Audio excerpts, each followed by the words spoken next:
Hello everyone, welcome to Easy Prep. स्वागत है एक बार फिर से आपका। आज के इस वीडियो के अंदर हम बात करने वाले हैं जो आरआरबी जेई सीबीटी 2 का एग्जाम हुआ था। उसके अंदर आप सभी स्टूडेंट्स को पता है कि ये एग्जाम दो शिफ्ट में कंडक्ट हुआ था। 2024 की आरआरबी जेई की ये वैकेंसी जो लगभग 5 साल बाद आई थी, उसमें आरआरबी जेई सीबीटी 2 का जो एग्जाम कंडक्ट हुआ उसके अंदर सभी जोन्स को दो शिफ्ट के अंदर डिवाइड किया गया। कुछ जोन्स का पेपर शिफ्ट 1 में और कुछ जोन का शिफ्ट 2 में हुआ था। और शिफ्ट 1 से शिफ्ट 2 के अंदर कुछ क्वेश्चंस कॉपी होने की वजह से, इनफैक्ट पूरा ही नॉन टेक का पार्ट कॉपी होने की वजह से, इसे टेक्निकल एरर मानते हुए आरआरबी ने सीबीटी 2 का शिफ्ट 2 में जिस भी जोन का पेपर था उसे कैंसिल कर दिया गया। इस शिफ्ट 2 के पेपर कैंसिलेशन के बाद इसका पेपर रीशेड्यूल किया गया है, जिसका डेट अभी आना बाकी है।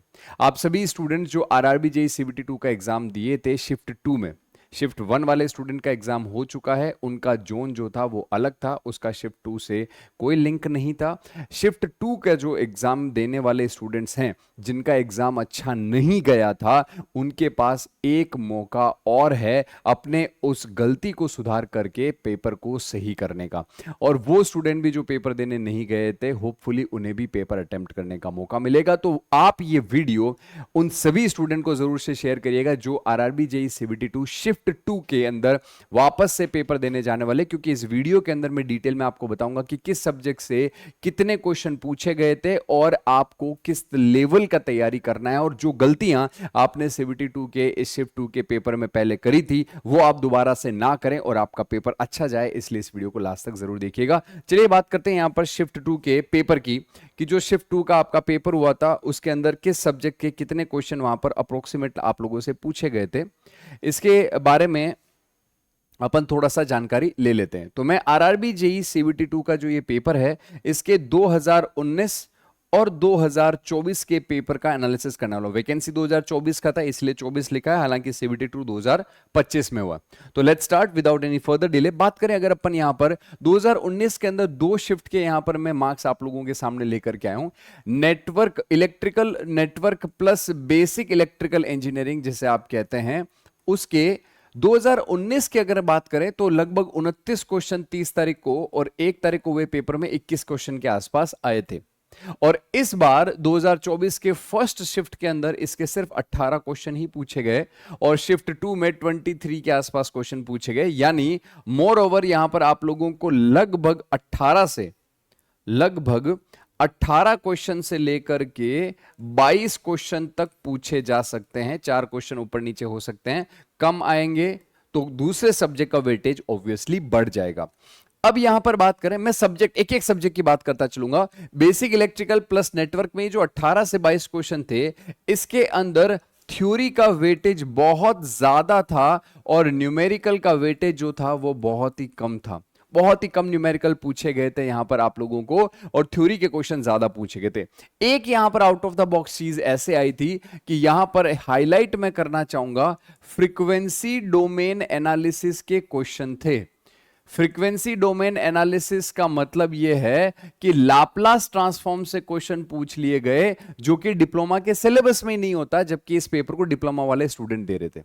ये इन दोनों ही शिफ्ट के अंदर लगभग दो क्वेश्चन जो है वो ऐसे दिए गए थे, जिसको देखते हैं कि ऑब्जेक्शन जिन स्टूडेंट्स ने डाला है आउट ऑफ सिलेबस करके, उनका पेपर, उनका जो क्वेश्चन है क्या वो कैंसिल होता है या नहीं होता, वो आरआरबी ने अभी तक डिसाइड नहीं किया है।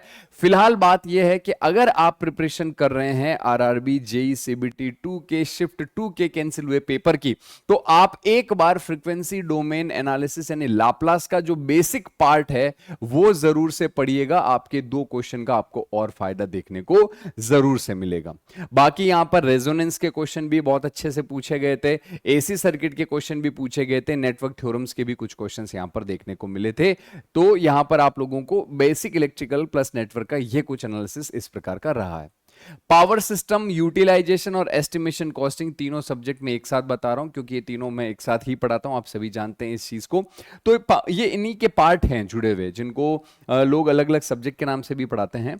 तो पावर सिस्टम, यूटिलाइजेशन, एस्टिमेशन के पिछली बार 27 और 30 क्वेश्चन के आसपास थे और जैसा कि आपको पता है सबसे ज्यादा वेटेज इसी का रहता है। इस बार रिकॉर्ड तोड़ 38 और 34 क्वेश्चन यहां पर शिफ्ट 1 और शिफ्ट 2 के अंदर पूछे गए। ध्यान रखें इस बात का कि शिफ्ट 2 कैंसिल हो गया था। ये ध्यान रखिएगा। अब यहां पर सर हाईलाइटेड पार्ट क्या है, पावर सिस्टम के अंदर और यूटिलाइजेशन एस्टिमेशन कॉस्टिंग के अंदर हाईलाइट करने वाला पार्ट ये था दादा कि यहां पर आप लोगों को नॉन कन्वेंशनल वाला जो पार्ट है वहां से कुछ क्वेश्चन ऐसे पूछे गए थे जो काफी ज्यादा आउट ऑफ द बॉक्स जाकर के पूछे गए थे। एक आध क्वेश्चन डीजल पावर प्लांट का भी था जो काफी ज्यादा डीपली रूटेड था, हालांकि वो मैकेनिकल से रिलेटेड भी कह सकते हैं, मगर चूंकि आपके सिलेबस में तो आपको वो पढ़ना ही था। इसके अलावा बात करें तो एक आपको न्यूमेरिकल पोर्शन, अगेन यहां से थ्योरी का जो पार्ट है वो काफी ज्यादा पूछा गया था और न्यूमेरिकल पोर्शन जो है वो कम था, मगर बाकी सब्जेक्ट के कंपैरिजन के अंदर अच्छा था, इसलिए मैंने यहां 2 बार एरो डाउन किया या एक ही बार किया, मतलब कि यहां पर आप लोगों को न्यूमेरिकल पूछा था। आप लोगों को इकोनॉमिक कंसीडरेशन से न्यूमेरिकल पूछा गया था, आपको फीडर डिस्ट्रीब्यूटर के न्यूमेरिकल पूछे गए थे। ये थोड़ा हाईलाइटेड पार्ट है कि फीडर और डिस्ट्रीब्यूटर पर बेस्ड न्यूमेरिकल आप लोगों को यहां पर पूछा गया था, तो वो टॉपिक आप अच्छे से करके जाएं, नॉन कन्वेंशनल पावर प्लांट अच्छे से करके जाएं। और यूटिलाइजेशन में मतलब सरप्राइजिंग पार्ट ये था, ट्रैक्शन का क्वेश्चन ही नहीं था, जबकि रेलवे का पेपर है, ट्रैक्शन का क्वेश्चन नहीं था। आप लोगों को वहां पर वेल्डिंग का क्वेश्चन नहीं पूछा गया, आप लोगों को वहां पर इलेक्ट्रोप्लेटिंग का क्वेश्चन नहीं पूछा गया, सिर्फ और सिर्फ हीटिंग और इल्यूमिनेशन के क्वेश्चन पूछे गए हैं। तो हीटिंग और इल्यूमिनेशन तो 100% पढ़ के जाना ही जाना है। एस्टिमेशन कॉस्टिंग में बात करें तो वायरिंग और अर्थिंग होता है, अर्थिंग के भी क्वेश्चन थे, वायरिंग के भी क्वेश्चन थे, वो आप हमेशा जैसा पढ़ते हैं वैसा पढ़िएगा। फॉल्ट का कोई क्वेश्चन नहीं दिया गया था, फॉल्ट एनालिसिस का पार्ट जो उससे कुछ नहीं पूछा गया, ट्रांसमिशन और जनरेशन के पार्ट को कवर किया गया है, और स्विच गियर का भी कुछ बेसिक जो है वो पूछा गया है, हल्का फुल्का पार्ट यहां पर आप लोगों को। तो पावर सिस्टम की कहानी ये है कि वेटेज जो बड़ा है वो यूटिलाइजेशन एस्टिमेशन कॉस्टिंग के कुछ क्वेश्चन ज्यादा थे, प्लस नॉन कन्वेंशनल का पार्ट थोड़ा सा ज्यादा था। उन चीजों को आप अच्छे से कवर करिएगा इस बार प्रिपरेशन के दौरान। मशीन का एकदम नॉर्मल रहा है सीन, मतलब सर मशीन के अंदर ऐसा है कि पिछली बार भी 2526 नंबर का था, इस बार भी 2523 नंबर का था। पावर सिस्टम की अगर मैं बात करूं तो यहां पर आपको number of question minimum to minimum 34 से 38 के बीच में मिल सकते हैं। यही 34-38 का रेशियो आपका 100% रहने वाला है। आप कंफर्म रहें, आपको इतने क्वेश्चन तो यहां से मिलेंगे ही मिलेंगे। मशीन के अंदर बात करें तो यहां पर थ्योरी अगेन बहुत ज्यादा पूछी गई थी, और न्यूमेरिकल पोर्शन अगेन मैं 2 बार एरो डाउन करना चाहूंगा क्योंकि न्यूमेरिकल बहुत ही ज्यादा कम, मतलब ये समझ लीजिए कि इक्के दुक्के न्यूमेरिकल मशीन जैसे सब्जेक्ट्स आए थे जहां पर आपको हर टॉपिक पे लगभग न्यूमेरिकल देखने को मिल सकता है। अगेन यहां पर मैं आप लोगों को हाईलाइट करना चाहूंगा कि यहां पर आप लोगों को स्टेटमेंट बेस्ड क्वेश्चन काफी ज्यादा पूछे गए हैं। स्टेटमेंट बेस्ड क्वेश्चन की सर प्रैक्टिस कहां से करें, तो आईईएस यानी इंडियन इंजीनियरिंग सर्विसेज के प्रीवियस ईयर क्वेश्चंस में आप जो इजी लेवल के क्वेश्चंस हैं उनकी प्रैक्टिस यहां पर करके अपनी प्रिपरेशन को बूस्ट कर सकते हैं, या फिर आप हाल ही के दिनों में पूछेंगे। देखो भैया, हमने पहले भी प्रिपरेशन के दौरान आप लोगों को ये चीजें बताई थी, 2019 का जो पेपर का लेवल है वैसा लेवल नहीं रहेगा, क्योंकि वहां पर पहले रटे रटाए वन लाइनर क्वेश्चन आते थे, यानी अब आपको कॉन्सेप्ट बेस्ड क्वेश्चन पूछे जाते हैं, आपको वहां पर रटने वाले क्वेश्चन नहीं पूछे जाते हैं। तो इसीलिए लेटेस्ट कंटेंट भी आप लोगों को पढ़ना चाहिए, और लेटेस्ट पिछले 2-3 सालों के पीवाईक्यू ही आपको करने चाहिए। 7-8 साल पहले के पीवाईक्यूज जो वन लाइनर थे उनको करने का कोई सेंस नहीं बनता है। मेजरमेंट के 6 और 10 क्वेश्चन पिछली बार पूछे गए थे, इस बार 7 और 7 क्वेश्चन दोनों शिफ्ट में बराबर पूछे गए, यानी अगेन यहां पर आप लोगों को मेजरमेंट के जो क्वेश्चन हैं वो लगभग आप लोगों को 6 से 8 क्वेश्चन के बीच में पूछे जा सकते हैं। मशीन के आप लोगों को जो है वो लगभग 24 से 26 क्वेश्चन देखने को मिल सकते हैं। अब मैं बात करूं मेजरमेंट की, तो मेजरमेंट में आप लोगों को सीआरओ से क्वेश्चन दिया गया था, इंस्ट्रूमेंट से क्वेश्चन काफी कम थे, एनर्जी मीटर का भी क्वेश्चन आप लोगों को दिया गया था, यहां पर मेजरमेंट ऑफ पावर से क्वेश्चन दिया गया था, यहां पर आप लोगों को मतलब आप लोगों के गेज वगैरह से क्वेश्चन यहां पर पूछे गए थे, और मेजरमेंट के अंदर एरर से क्वेश्चन नहीं था, एरर एनालिसिस से क्वेश्चन नहीं था। तो आप लोगों को इस चीज का ध्यान रखना है कि मेजरमेंट के अंदर कोई ऐसा नहीं है कि पेपर के अंदर बहुत ज्यादा वेटेज बढ़ेगा, अधिकतम ये 10 नंबर का जा सकता है, इससे ज्यादा आपसे नहीं पूछा जाएगा। इस बात को आप लेके श्योर रहे, मेरे हिसाब से यहां पर वेटेज मेजरमेंट का 8 नंबर से ज्यादा नहीं जाएगा, मैक्सिमम 8। बेसिक इलेक्ट्रॉनिक्स काफी ज्यादा सरप्राइजिंग था, इसका जो लेवल था, अच्छा अगेन यहां पर थ्योरेटिकल ही क्वेश्चन थे, न्यूमेरिकल पोर्शन बहुत कम, छोड़ो, बिल्कुल ना के बराबर, इनफैक्ट था ही नहीं, थ्योरी का ही पेपर था, मेजरमेंट के अंदर पूरा का पूरा जो है वो थ्योरी ही पूछा गया था। अगर मैं बात करूं बेसिक इलेक्ट्रॉनिक्स की, तो यहां पर थ्योरी का वेटेज तो था ही, प्लस न्यूमेरिकल का वेटेज भी थोड़ा बहुत यहां पर दिया गया था। अब यहां पर न्यूमेरिकल का वेटेज थोड़ा मतलब एक आध क्वेश्चन कोई पूछ लिया था, वरना अगर बात करें मेजरमेंट के जैसा यहां पर भी हाल रहा है। यहां पर 10 क्वेश्चन पिछली बार पूछे गए थे, इस बार जब वापस से 9 और 10 क्वेश्चन पूछे तो बच्चों को लगा अरे सर बहुत ज्यादा पूछ लिया। अरे आप पिछले काफी सालों से वो एग्जाम दे रहे हैं जिसमें इसका वेटेज कम ही रहता है। एसएससी जेई 5 क्वेश्चन अधिकतम देता है, 6 क्वेश्चन अधिकतम देता है। अगर बात करें अदर एग्जाम्स की भी, स्टेट एजे में, तो बेसिक इलेक्ट्रॉनिक्स का वेटेज काफी कम रहता है। तो आपको आदत पड़ गई थी कि सर इसका वेटेज तो कम ही रहता है। जब पेपर में इसके 10 क्वेश्चन पूछे तो सबको लगा अरे सर बहुत ज्यादा पूछ लेता, मगर बात ऐसी है पिछली बार भी 10-10 क्वेश्चन ही पूछा था। हमने इसका एनालिसिस पहले भी यूट्यूब पे किया था, इजी प्रेप चैनल के ऊपर आप लोगों को आरआरबी का 2019 का एनालिसिस हमने करके दिया था, जिसमें हमने यही इंफॉर्मेशन आपको बताई थी कि इसका 10-10 क्वेश्चन लगभग आता है, और इस बार भी लगभग इतना ही था। मगर यहां पर आप लोगों को बात करी जाए तो बीजेटी के क्वेश्चन काफी ज्यादा पूछे गए थे, आप लोगों को मॉसफेट के क्वेश्चन पूछे गए थे, आप लोगों को फेट के क्वेश्चन पूछे गए थे, डायोड के क्वेश्चन भी यहां पर पूछे गए थे। यानी जितने भी टॉपिक बेसिक इलेक्ट्रॉनिक्स में सबसे क्वेश्चन थे, बीजेटी के क्वेश्चन थोड़े से यहां पर टफ थे। तो बेसिक इलेक्ट्रॉनिक्स का लेवल जो है वो आप लोगों को थोड़ा सा यहां पर हाई देखने को मिला था, बेसिक इलेक्ट्रॉनिक्स आप लोगों को टफ देखने को मिला था। मिसलेनियस हर बार भाई साहब रूल बना रखा है, 2-2 3-3 क्वेश्चन मिसलेनियस देते ही देते हैं जो आपके मटेरियल से रिलेटेड है। तो बेसिक आप लोगों को जो कॉन्सेप्ट पर बेस्ड मिसलेनियस क्वेश्चन पूछे गए थे, जिसके अंदर आप लोगों को मटेरियल से रिलेटेड क्वेश्चन जो है इस प्रकार के, जैसे मान लो कि इसका कोई 2-3 तरीके के मटेरियल है, उनमें से कंपैरिजन वगैरह पूछ लिया गया हो, तो ये मिसलेनियस क्वेश्चन यहां पर हर बार 2-2 3-3 रहता है। हाईलाइट पार्ट क्या है? Highlight part number 1 statement based question, या फिर ऐसे क्वेश्चन जिसमें मल्टीपल ऑप्शन सही थे वो पूछे गए।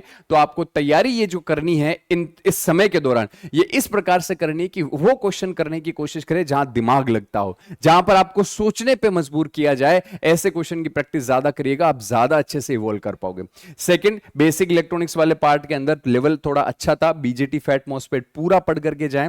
नेटवर्क वाले पार्ट के अंदर आप लोग लाप्लास को एक्स्ट्रा थोड़ा सा देख सकते हैं, पावर सिस्टम में नॉन कन्वेंशनल थोड़ा सा एक्स्ट्रा देख करके जाएं। मशीन नॉर्मल था पहले की तरह, हमेशा की तरह ही। मेजरमेंट में आप लोग सीआरओ है या फिर गेज वगैरह है, ये वाले पार्ट को, measurement of energy, measurement of power, इसको थोड़ा एक्स्ट्रा फोकस जरूर करके जाइएगा।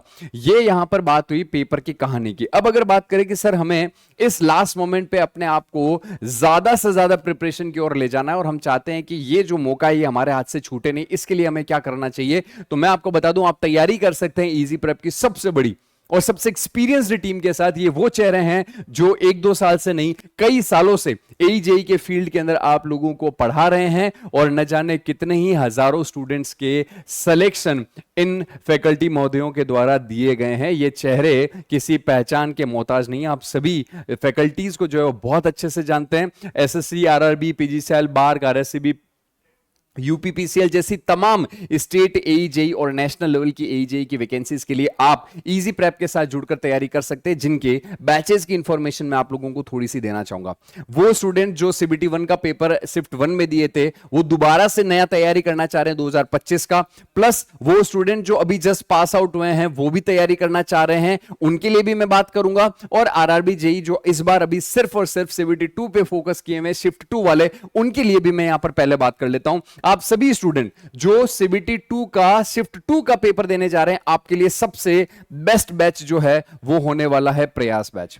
जी हां, इस प्रयास बैच के अंदर आप लोगों को इसी प्रकार के कॉन्सेप्ट बेस्ड क्वेश्चन जो पूछे गए हैं, इन प्रकार के क्वेश्चन की प्रैक्टिस जो है वो करवाई गई है। ये एक लाइव बैच है जिसमें अब तक हम 3-4 हजार क्वेश्चन प्रैक्टिस करा चुके हैं। इसमें और भी जब तक ये कोर्स चलेगा, इसकी वैलिडिटी के दौरान लाइव क्लासेस चलती रहेंगी, अलग अलग एग्जाम्स को लेकर के subject wise plus chapter wise practice यहां पर कराई जा रही है, प्लस मॉक टेस्ट भी प्रोवाइड किए जा रहे हैं। 1 साल की वैलिडिटी का ये बैच आपको सिर्फ 999 में, और 2 साल की वैलिडिटी का ये बैच आपको 1499 रुपए में दिया जा रहा है, जिसमें आपको कंप्लीट नोट्स की जो पीडीएफ है वो दी जा रही है। हर क्वेश्चन के पीछे का पूरा थ्योरेटिकल एनालिसिस आप लोगों को यहां पर दिया जा रहा है। आप इस बैच में एनरोल करके बहुत जबरदस्त तरीके से अपनी प्रैक्टिस को अच्छा कर सकते हैं। अगर आप चाहते हैं आप थ्योरी का बैच एनरोल करना, तो आप आरआरबी जेई 2025 या फिर एसएससी जेई 2025 के लिए लाइव बैच में एनरोल कर सकते हैं। और इसी महीने 26 तारीख को यहां पर नए बैचेस 26 मई 2025 से